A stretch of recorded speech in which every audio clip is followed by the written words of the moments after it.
Hello students of class 12th economics बेटे, जैसे कि आपको चैप्टर नंबर 7 पॉवर्टी मैंने कॉन्टीन्यूटी में रखा हुआ है, जिसमें मैंने बेटा आपको प्रीवियस लेक्चर में ये करवाया था कि पॉवर्टी किसको बोलते हैं, एब्सोल्यूट एंड रिलेटिव पॉवर्टी क्या होती है, फिर पॉवर्टी लाइन क्या होती है, ये मैंने आपको समझा दिया था।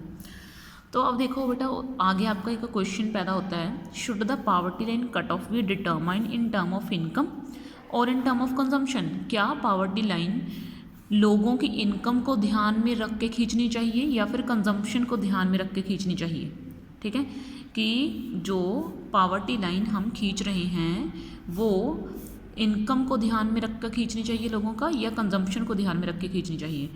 Poverty line cut of may be determined either in term of income और इन टर्म ऑफ कंजम्पशन। वो तो वैसे इनकम की टर्म में भी हो सकती है, कंजम्पशन की टर्म में भी हो सकती है। अब देखो, ये ना एक लाइन खींची गई है पॉवर्टी लाइन, जो पॉवर्टी लाइन से ऊपर के लोग होंगे वो रिच लोग होंगे, और जो पॉवर्टी लाइन के नीचे के लोग होंगे, ये देखो इनकी जेबें खाली होंगी। ठीक है, इनकी जेबों में कुछ नहीं होगा। ठीक है, ये बिल्कुल एब्सोल्युटली गरीब लोग होंगे। ठीक है, एक जो है मिडल होते हैं, ना तो ऊपर ना नीचे। ठीक है, जिनके पास कम पैसा होता है। ठीक है, तो मतलब अब ये बोल रहा है कि ये लाइन किसको ध्यान में रख के लगाई जाए। ठीक है, मतलब लोगों की इनकम को ध्यान में रख के लगाई जाए, भी जिनके पास कुछ भी नहीं है, पैसा नहीं है, जिनके पास ठीक ठीक पैसा है, जिनके पास बहुत सारा पैसा है। ठीक है, तो मतलब किन किन चीज़ों को ध्यान में रख के लगाई जाए।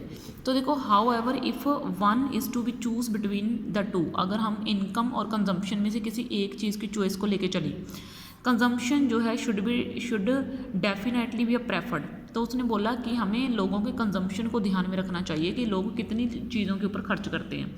अगर चीज़ ज़्यादा के ऊपर लोग खर्च कर रहे हैं तो इसका मतलब वो रिच हैं, वो गरीब हो ही नहीं सकते।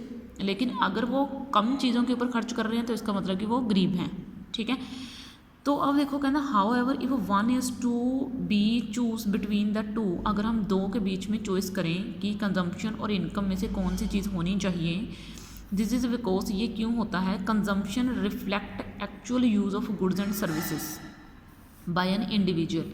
तो जो कंजम्पशन है reflects actual use of goods and services, consumption बताता है कि गुड्स एंड सर्विसेज का एक्चुअल में एक बंदे ने कितना यूज़ करा। एज़ वेल एज़ हमें ये भी बताता है कि उसने किस तरह की चीज़ यूज़ करी। अगर वो हाई ब्रांड की चीज़ यूज़ कर रहा है तो इसका मतलब वो गरीब नहीं हो सकता। अगर वो ठीक लेवल की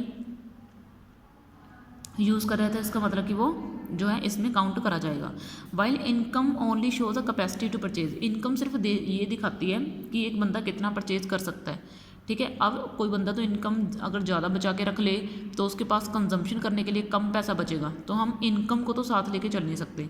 तो हमें कंजम्पशन के ऊपर कंजम्पशन के ऊपर डिपेंड करेगा कि लोग गरीब हैं या अमीर हैं। ठीक है, तो data is not available on the distribution of income. ये देखो, डाटा जो है उसने इनकम के डिस्ट्रीब्यूशन के ऊपर नहीं दिया है, वो लोगों के कंजम्पशन के ऊपर बेस्ड दिया है डाटा। ठीक है, तो अच्छा आगे देखो, कहना आगे है how is the poverty line fixed in India. India में पॉवर्टी लाइन को कैसे खींचा जाता है। ठीक है, सम प्रोसीजरल डिटेल्स, कुछ डिटेल्स हैं इसकी। कहना following observations relate to procedural detail while fixing the poverty line in India. देखो, इन चीज़ों को ध्यान में रखा जाता है जब इंडिया में पॉवर्टी लाइन को फिक्स करा जाता है। यानी कि सबसे पहले in the estimation of a consumption cut off only private consumption expenditure is considered. In the estimation यानी कि जब हम कंजम्पशन कट ऑफ की बात करते हैं, यानी कि जब हम कंजम्पशन के ऊपर चीज़ों को निर्धारित करते हैं तो सिर्फ प्राइवेट कंजम्पशन को ही देखा जाता है कि प्राइवेट लोग कितना कंजप्ट कर रहे हैं। ठीक है, in private consumption expenditure we consider not only food items but non food items also. ये देखो, अगर हम प्राइवेट कंजम्पशन में भी सिर्फ ये नहीं देखेंगे कि लोग खाना कितना महंगा खा रहे हैं, हम वो भी देखेंगे कि वो खाने के बिना और चीज़ों के ऊपर कितना खर्च कर रहे हैं। For the consumption of food items, अब फूड आइटम्स के कंजम्पशन के लिए we work out per capita consumption of calories, हमें कैलोरीज देखनी पड़ेगी कि एक पर्सन कितना खाता है। अगर एक पर्सन का इनकम अच्छी होगी तो वो कैलोरीज अच्छी ले पाएगा। अगर एक पर्सन की जो है इनकम कम होगी, यानी कि अगर वो कंजम्पशन कम करेगा तो उसकी कैलोरीज ज़्यादा अच्छी नहीं होंगी। तो frequency distribution is formed with different class intervals. बस यहाँ तक आपने कर लेना है, इसको ज़्यादा आगे करने की ज़रूरत है नहीं आपको। ठीक है, कुछ भी नहीं है। इसने ये बोला कि प्राइवेट कंजम्पशन को ऐड कीजिए। प्राइवेट कंजम्पशन एक्सपेंडिचर में सिर्फ फूड नहीं, नॉन फूड आइटम्स को भी काउंट किया जाना चाहिए। अब जो फूड आइटम्स का कंजम्पशन है उसके लिए कैलोरीज को ध्यान में रखना चाहिए। ठीक है, मतलब अलग अलग चीज़ों का जो है हमें माइंड में चीज़ों को रखना चाहिए। आगे है fixation of calorie norms for the rural and urban house hold, यानी कि अब हमने क्या करना है, जो कैलोरीज हैं उसके, ये बहुत इंपॉर्टेंट है आपका, मैं आपको पहले ही बता देती हूँ। इसमें आपके 2 से 3 शॉर्ट नोट बन जाते हैं।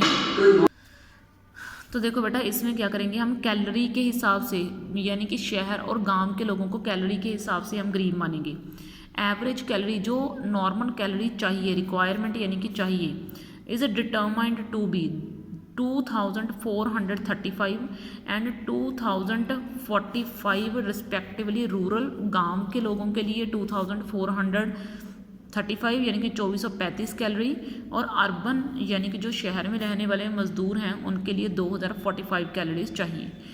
It is higher in case of rural population. अगर रूरल पॉपुलेशन की बात करें तो उनकी मेहनत ज़्यादा होती है, क्योंकि वो खेती बाड़ी का काम करते हैं, उनका हैवी काम ज़्यादा होता है, तो इसलिए उनको कैलोरी शहर के लोगों के मुकाबले ज़्यादा चाहिए होती है।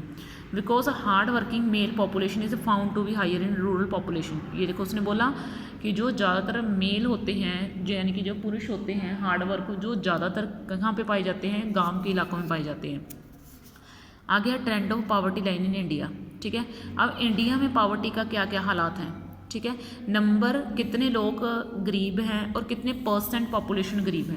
ठीक है, जो बस इसमें तो एक डाटा सही है, बट डाटा शो करा गया है।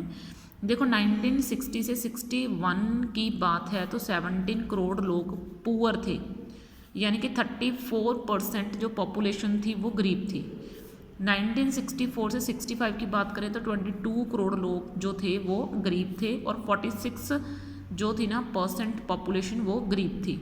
ठीक है, अब देखो जैसे जैसे जैसे जैसे देखो पहले टाइम पीरियड बढ़ता गया, यहाँ तक देखो पॉपुलेशन जो है, मतलब गरीबी की परसेंटेज जो है वो बढ़ती गई।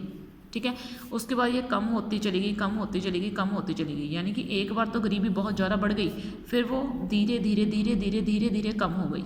ठीक है, समझ में आई बात। पॉपुलेशन भी बढ़ी, परसेंटेज कम हो गई, तो टोटल पॉपुलेशन का कोई ज़्यादा बड़ा है नहीं ये, अगर हम देखें तो। ये बस इसका ग्राफ बनाया हुआ है, ये देखो, कभी वे पॉपुलेशन का ग्राफ ऊपर जाता है, कभी नीचे, फिर ऊपर चला गया, फिर और ऊपर चला गया, फिर नीचे आ गया, फिर ऊपर चला गया, फिर नीचे आ गया, फिर ऐसे नीचे चलते ही गया, फिर यहाँ पे आके बढ़ गया। देखो 19 यहाँ से देखो 2004 से 5 में ये फिर ऊपर चला गया, फिर नीचे आ गया, फिर नीचे आ गया। ठीक है, अभी तक ये 2011 से 12 तक का डाटा हमें दिया हुआ है। ठीक है, ये देखो ग्राफ कैसे फ्लक्चुएट कर रहा है, कभी ऊपर कभी नीचे, कभी ऊपर कभी नीचे, ऑसिलेट कर रहा है। ठीक है, तो ये हमारी पॉपुलेशन की कंडीशन है जो हमारी कंट्री में गरीब पॉपुलेशन पाई जाती है। ठीक है, तो मतलब बस यहाँ तक को डाटा जो है वो तो कंपेयर ही करा गया है। डाटा को कंपैरिजन की मुझे लगता नहीं कि आपको नीड होनी चाहिए, आपको सिर्फ ये मैंने डाटा पढ़ा दिया है तो इसके आधार के ऊपर सारे बेसिस जो हैं लगा दिए गए हैं। ठीक है, तो बस आज की वीडियो में मैं आपको सिर्फ यही डाटा शो करने वाली थी। ठीक है, नेक्स्ट जो है कंसेप्ट आपका वो नेक्स्ट क्लास में उठाएंगे। ओके बेटा, थैंक यू।